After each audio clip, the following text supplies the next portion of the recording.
Pemimpin amanah melompat ke PAS, cerita lucu. Dalam kita serius berhadapan dengan pengumuman Bank Negara Malaysia bahawa keluaran domestik negara kasar KDNK suku kedua 2020 menguncup sebanyak 17.1%, tiba-tiba satu berita di Terengganu cuba mengalihkan perhatian kita kepada isu lain. Tetapi intipati berita itu mungkin boleh membuat kambing pun boleh tersenyum. Apa beritanya?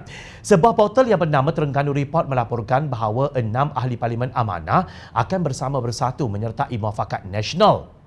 Mereka diketuai oleh Timbalan Presiden Parti Amanah Negara Amanah, Datuk Seri Salahuddin Ayub. Namun hari ini beliau menafikan berita berkenaan.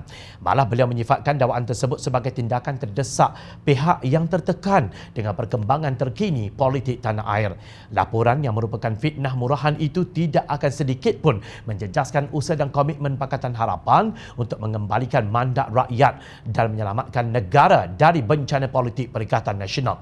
Saya mengharapkan rakyat Malaysia dapat bersama Pakatan Harapan mendukung dan meneruskan cita-cita membentuk Malaysia baharu yang bebas rasuah dan penyelewengan serta menegakkan amalan politik yang telus, benar dan tidak berteraskan fitnah dan kepalsuan, katanya dalam satu kenyataan. Selain Salahuddin turut dinamakan akan melompat ialah Datuk Seri Dr. Zulkifli Ahmad, Ahli Parlimen Kuala Selangor, Datuk Hasanuddin Muhammad Yunus, Ahli Parlimen Hulu Langat, Datuk Hatta Ramli, Ahli Parlimen Lumut, Anwar Tahir, Ahli Parlimen Temerloh dan Dr. Hassan Baharom, Ahli Parlimen Tampin. Ahli Parlimen Amanah Sepang Muhammad Hanifah Maidin menempelak kerana Ahli Parlimen Amanah lain iaitu Muhammad Sabu, Khalid Samad, Datuk Seri Mujahid Yusof, Datuk Mahfuz dan beliau sendiri tidak boleh disebut. Sampai hati mereka tak sebut kata Raja, Shah Alam, Parit Bunta, Pokok Sena dan Sepang. Tak baik tahu, sindirnya di Facebook. Secara sinis beliau mengucapkan terima kasih kepada portal berkenaan kerana kreatif. Tetapi jangan menilai rakan saya berdasarkan standard rendah anda. Bagaimanapun jangan bersembunyi atau melarikan diri seandainya anda akan menerima saman daripada rakan-rakan saya, tegasnya. Ahli Dewan Undangan Negeri Amanah Meru Muhammad Fakhur Razi Mukhtar dalam satu kenyataan media berkata beliau amat mengenali pemimpin amanah yang dinamakan itu.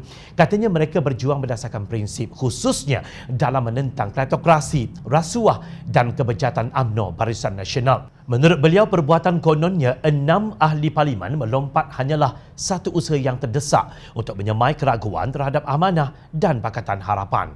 Dalam satu perkembangan yang berkaitan, kononnya akan ada siaran langsung yang dibuat di laman Facebook PAS Selangor mengenai kemasukan seorang pemimpin amanah Selangor ke dalam PAS.